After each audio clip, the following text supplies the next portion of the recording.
नमस्कार दोस्तों, आपका स्वागत है हमारे यूट्यूब चैनल स्टडी विद अंकित 9.0 पे। साथियों, डेली की तरह आज भी हम आपका प्रैक्टिस सेट 10 लेकर आए हैं। अगर आपने अभी तक प्रैक्टिस सेट पीछे के नहीं देखे हैं तो आप लोगों ने देखिएगा ज़रूर। अब हम आपका टाइम वेस्ट ना करते हुए सीधे क्वेश्चन पे आते हैं दोस्तों। जैसा कि दोस्तों आप थंबनेल पे देख रहे हैं, CTET, TET, SSC, GD, CRPF, SSB. दोस्तों ये आपका किसी भी का भी एग्जाम हो, ये सभी के लिए महत्वपूर्ण आवश्यक है और ये आपका सीटेट और जीडी के लिए तो बहुत बहुत इंपॉर्टेंट है। अब हम आपका टाइम वेस्ट ना करते हुए सीधे क्वेश्चन पर आते हैं दोस्तों। जैसा कि पहला क्वेश्चन दिया गया है सिंप्लीफिकेशन का, 1980/9 कोष्टक यानी बड़ा कोष्टक है -77, यानी कि ये क्वेश्चन एक क्वेश्चन दी गई है आपको, इसका मान बताना है दोस्तों। देखिए दोस्तों कितना सिंपल है, लेकिन आप इसमें बोर्ड मास मत बोलना।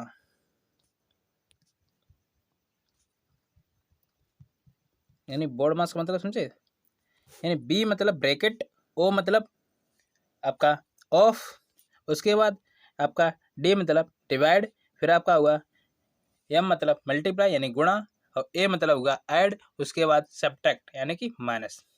तो इसी प्रकार से सिंप्लीफिकेशन पे अगर आप रूल करते रहे या रूल लगाते रहे तो आपका कभी भी सिंप्लीफिकेशन का सवाल गलत नहीं होगा। देखिए दोस्तों वही करते हैं। तो कितना है, 1980 है, इसमें डिवाइड 9 किया, बड़ा कोष्टक -77 प्लस आपका कोष्टक लगाया आपका 900 यानी 1980 है। 1980 है दोस्तों, ऑफ का मतलब गुणा होता है तो गुणा कीजिए। 4 से हम अगर आपका 7920 को काटें कितनी बार जाएगा दोस्तों, 1980 बार गया, यानी कि कितना हो गया, 1980 हो गया। और ये दोस्तों आपको माइनस के दिए गए, ये आपको प्लस के प्राप्त हो गए, कितना, यानी कि 19 और 80। तो प्लस माइनस से ये तो अब दोस्तों 0 हो गया। तो 9 से हम अगर 19 80 को काट दें कितनी बार जाएगा, न दूनी 18, न दूनी 18 यानी 220 हो गया, माइनस यानी प्लस माइनस आपका माइनस हुआ, 170 हो गया। तो 220 में से आपका 77 गया, कितना बचा, 143। तो इसका आंसर कितना हो जाएगा, इसका आंसर हो जाएगा यानी कि सेकंड। लगाइएगा, आगे चलते हैं फिर।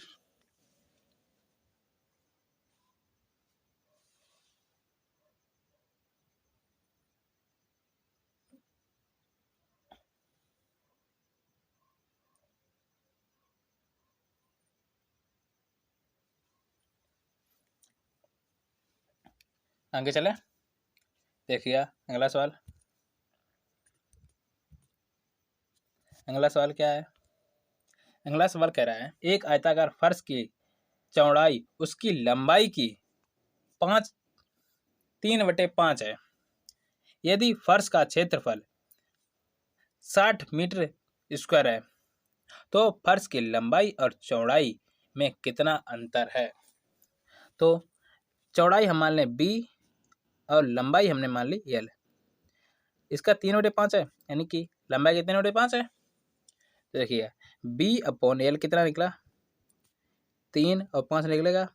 तो आपका चौड़ाई कितनी हो गई 3 और लंबाई कितनी हो गई 5।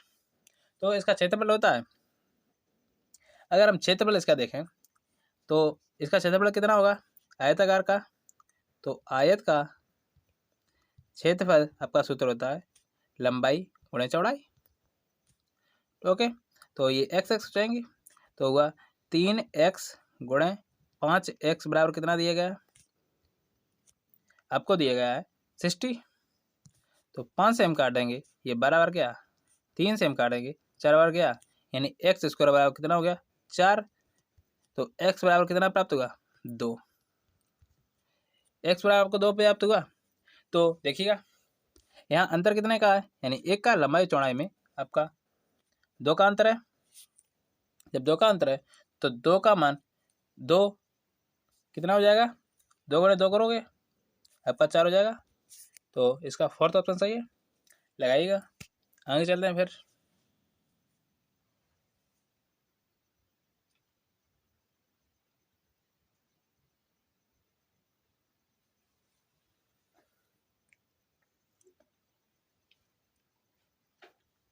आगे चलें, देखिए अगला सवाल। a-4 का होल क्यूब का विस्तृत रूप क्या है? यानी कि फार्मूला दिया गया है, इस फार्मूले को खोलिएगा। क्या होता है? a-b का होल क्यूब का सूत्र होता है यानी a cube plus b minus वाला है तो a cube minus b cube minus 3ab कोष्टक ए माइनस बी होता है। और प्लस वाले में क्या होता है? A cube plus b cube plus 3ab plus कोष्टक ए प्लस बी होता है। देखिएगा, माइनस का माइनस वाला लगा देंगे। ये हो गया आपका ए का क्यूब माइनस 4 का क्यूब माइनस 3ab होता है तो ए हुआ, बी आपका 4 दिया गया है, कोष्टक ए माइनस बी होता है तो ए माइनस बी यानी कि बी की जगह 4 हो गया। देखिएगा, ए का क्यूब हो गया, 4 का होता है दोस्तों 64 यानी 4 का क्यूब 64, 4 3 12, ए कोष्टक ए माइनस 4 हो गया तो ए क्यूब माइनस 64 माइनस आपका हुआ 12 ए स्क्वायर हो गया और प्लस 12 यानी माइनस माइनस प्लस हुआ 12 चौक 48 हो गया। तो यहाँ 48 हो जाएगा फिर, यानी कि 4 गुणे 12 करोगे तो हुआ 48 ए, ये हो गया। देखिएगा, तो ए क्यू यानी कि अब इसे आरोही क्रम में लिख लें, यानी या आरोही या अवरोही के एक क्रम में लिखना होता है। तो हम घात के हिसाब से करें, घात 3 उसके बाद 2 उसके बाद 1 उसके बाद यानी कि इस पे घात चढ़ी नहीं 64। ये आपको आंसर कहाँ दिया गया है? यानी कि ये आंसर आपको थर्ड में दिया गया है, तो इसका आंसर थर्ड आपका राइट हो जाएगा। लगाइएगा, आगे चलते हैं फिर।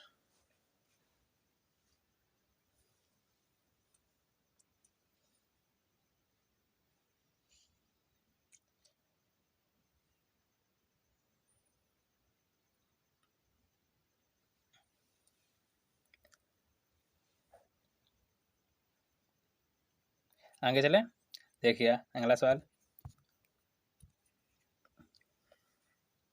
चौथा क्वेश्चन है, ए और बी एक कार्य को क्रमशः 18 दिन और 12 दिन में पूर्ण कर सकते हैं।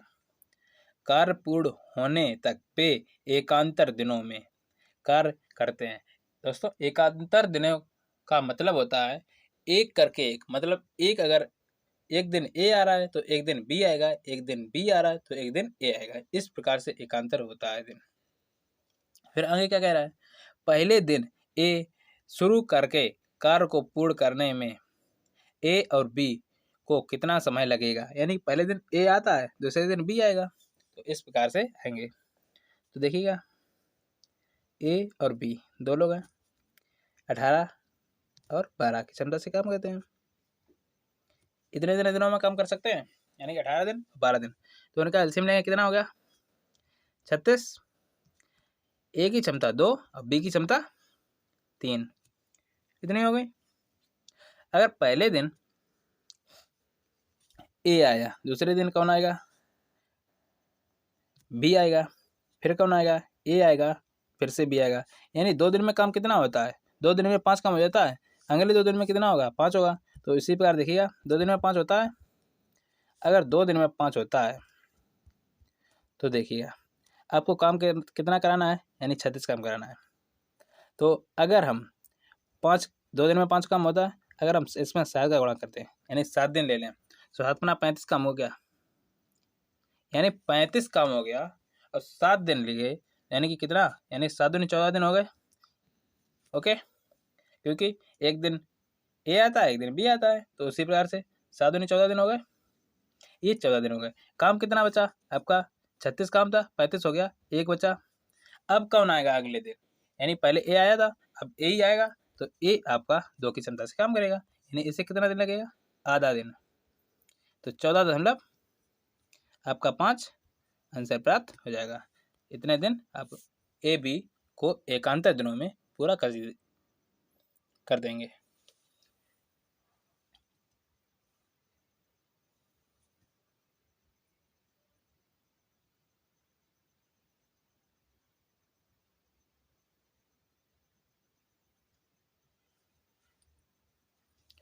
आगे चलें, देखिए अगला सवाल। 20 लीटर और 36 लीटर के दो बर्तनों में दूध और पानी का अनुपात क्रमशः 3:7 और 7:5 है। यदि दोनों बर्तनों के मिश्रण को एक साथ मिला दिया जाए तो दूध और पानी का अनुपात कितना होगा? देखिए दोस्तों, बहुत सिंपल है। तो ये बर्तन मान लो, ये बर्तन दो हैं, ठीक। इसमें आपका 20 लीटर पानी है, 20 लीटर है, दूध और पानी का मिश्रण है, और इसमें कितना है? 36 लीटर। ओके, इसमें रेशियो कितना दे रहा है? 3 और 7 का दे रहा है, 3 और 7 का हो गया। इसमें कितना है? 7 रेशियो आपका 5 दे रहा है, ठीक। तो यानी कि पूरा कितना है? 10। 10 में हम 20 का भाग देंगे, यानी कि कितना प्राप्त हुआ? 2 प्राप्त हुआ, यानी एक का आपका 2 प्राप्त हुआ। तो आपका दूध कितना है ए बर्तन में? 6, और पानी आपका हुआ 14। इसमें देखिएगा 7 5 12 हो गया, यानी 1 बराबर 1 यूनिट बराबर आपका 3 प्राप्त हुआ, 1 यूनिट बराबर आपका 3 प्राप्त हुआ। 7 या 21 आपका दूध है, और 15 आपका क्या है? यानी कि पानी है।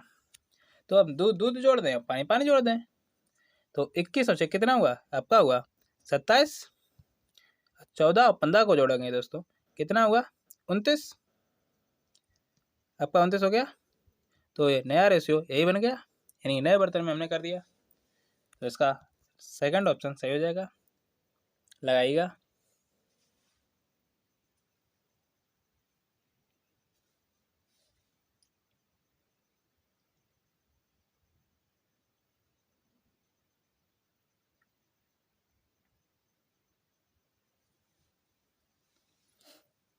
आगे चलें, देखिए अगला सवाल। एक व्यक्ति 11 घंटे में धारा के अनुकूल 88 किलोमीटर और 12 घंटे में धारा के प्रतिकूल 72 किलोमीटर नाव चला सकता है। धारा की गति कितनी है? आपसे धारा की गति पूछी गई, ठीक है दोस्तों। तो 88 किलोमीटर जाता है धारा के अनुकूल, तो उसे 11 घंटे लगते हैं, यानी कि उसकी चाल कितनी होगी? यानी कि अनुकूल मतलब x प्लस वाई मान लें, x प्लस यानी कि धारा की और नाव की चाल x प्लस वाई माने कितनी मानी? यानी कि 11 से 88 काटेंगे, हल प्राप्त होगा। उसी प्रकार आपका 72 लगता है प्रतिकूल में, यानी माइनस हो जाएगा, यानी कि इसमें 12 घंटे लगते हैं, यानी 6 प्राप्त हुआ। तो x माइनस वाई बराबर कितना हुआ? x माइनस वाई बराबर आपका हो गया 6। तो हम इसे काट दें। यहाँ दोस्तों नाव की चाल क्या है? x है, और बाई से आप क्या देगी? धारा की चाल है। तो हम बाई का मान निकालेंगे, क्योंकि हमसे बाई का मान पूछा गया है, यानी कि धारा की गति पूछी गई है। तो हम ये कट गया, ये हो गया 2x 2 बाई हो गया बराबर 8 में से 6 गए, आपके 2 बचे, 2 से आपके 2 कट गए, तो बाई बराबर कितना प्राप्त होगा? 1 किलोमीटर प्रति घंटा। तो इसका आंसर कितना हो गया? First option. लगाइएगा। आगे चलते हैं फिर।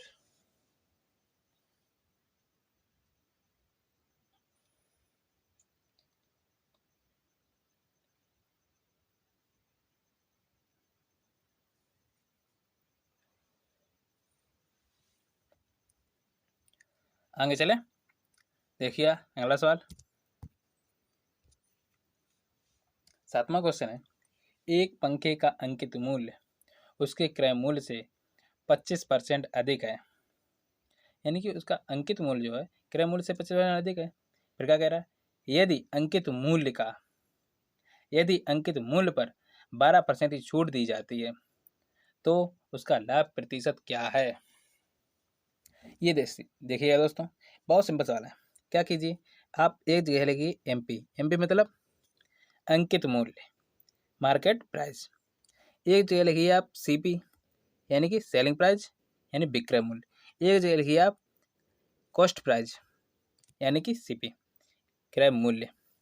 अब क्या कह रहा है, यानी 25% अधिक है। अगर आपका मान लो 100 आपका है क्रय मूल्य, तो 25% अधिक है तो 125% आपकी अंकित मूल्य हो जाएगा। अब वो क्या कह रहा है, अगर हम अंकित मूल्य पर 12% की छूट दें, तो इस पे अगर हम 12% की छूट दें कितना हो जाएगा, यानी इसे काटेंगे, ये हो गया 4 बार,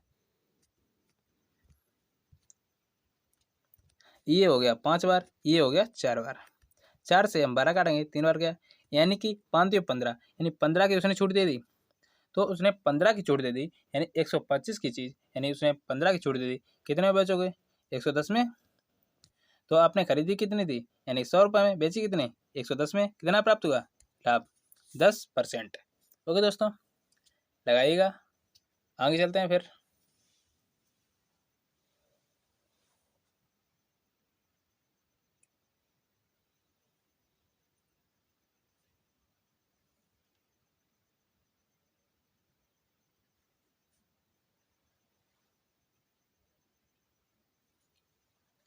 आगे चलें, देखिए अगला सवाल। अगला सवाल क्या कह रहा है, 8वां सवाल कह रहा है, एक चुनाव में ए और बी दो उम्मीदवार थे। निर्वाचन के क्षेत्र में मतदाताओं की कुल संख्या 90,000 थी, यानी कि जो वोट डालने वाले थे वो लोग कितने थे, 90,000 लोग थे।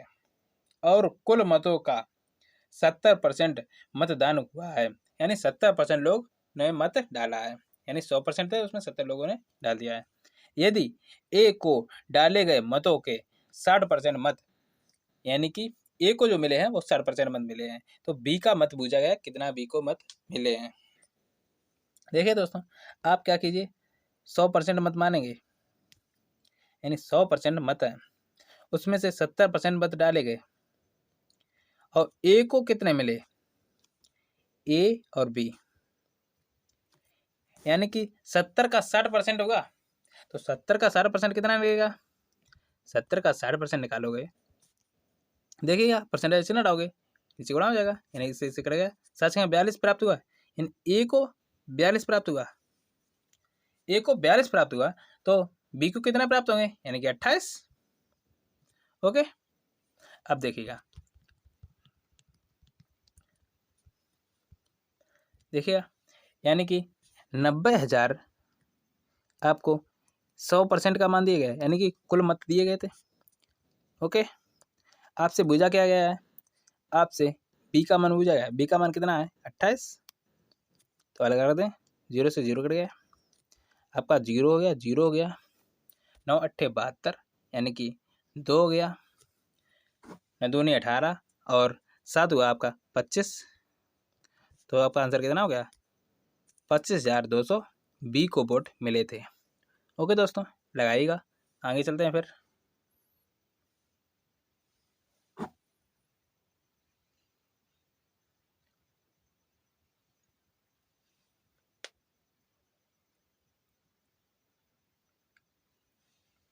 आगे चलें, या अगला सवाल, 9वां क्वेश्चन है, अमन 3 घंटे में 15 किलोमीटर की दूरी और 2 घंटे में 20 किलोमीटर की दूरी तय करता है।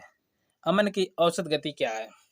देखिएगा दोस्तों, तो कुल दूरी कितनी हो गई, यानी कि 15 और 20 हो गई, और कुल टाइम कितना लगा, 3 घंटे और 2 घंटे, तो यानी कितना हुआ, यानी कि ऊपर हो गया 35, नीचे हो गया आपका 5, काटोगे कितने बार गया, यानी 7 बार, तो कितनी दूरी, यानी कितनी चाल होगी उसकी, 7 किलोमीटर प्रति घंटा।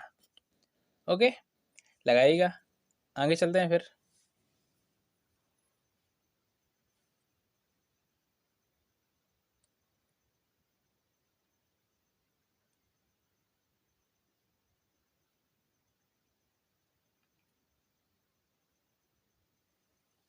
आगे चलें, देखिए अगला सवाल, 10वां सवाल क्या कह रहा है, यदि 40 किलोग्राम भार एक व्यक्ति शामिल हो जाता है तो एक समूह का औसत भार 1 किलोग्राम बढ़ जाता है। यदि इस व्यक्ति का भार 28 किलोग्राम हो तो समूह का औसत भार 1 किलोग्राम कम हो जाता है। समूह का वास्तविक औसत भार ज्ञात कीजिए। देखिए दोस्तों, जब वो 40 ग्राम का था, 40 किलोग्राम था, तब उसका एक बढ़ जाता है। जब वो 28 का है तो उसका एक घट जाता है। तो यानी अंतर कितने का हुआ यहाँ पे, यानी कि 12 का। और दोस्तों एक कम हो रहा है, एक अधिक हो रहा है, यानी कि तो दो का अंतर ये हो गया, क्योंकि एक कम हो रहा है, एक अधिक हो रहा है। जब वो 28 का था तब उसका एक कम हो जाता है, जब 40 का आया तो एक बढ़ जाता है, यानी दो का अंतर हो गया। तो 12 बराबर, आपको दो का मान पूछा गया है, बराबर 2, तो ये कितने बार गया, 6 बार गया। अगर हम 28 में 6 जोड़ दें तो आंसर प्राप्त हो जाएगा, या हम 40 में 6 घटा दें तो आंसर प्राप्त हो जाएगा। तो 28 में हम 6 जोड़ोगे कितना हुआ, यानी 24। तो इसका आंसर कितना हो गया, 24। ओके दोस्तों, आज हम क्लास यहीं पर ख़त्म करते हैं। वीडियो को लाइक, शेयर, कमेंट, सब्सक्राइब करें। आज के लिए धन्यवाद दोस्तों।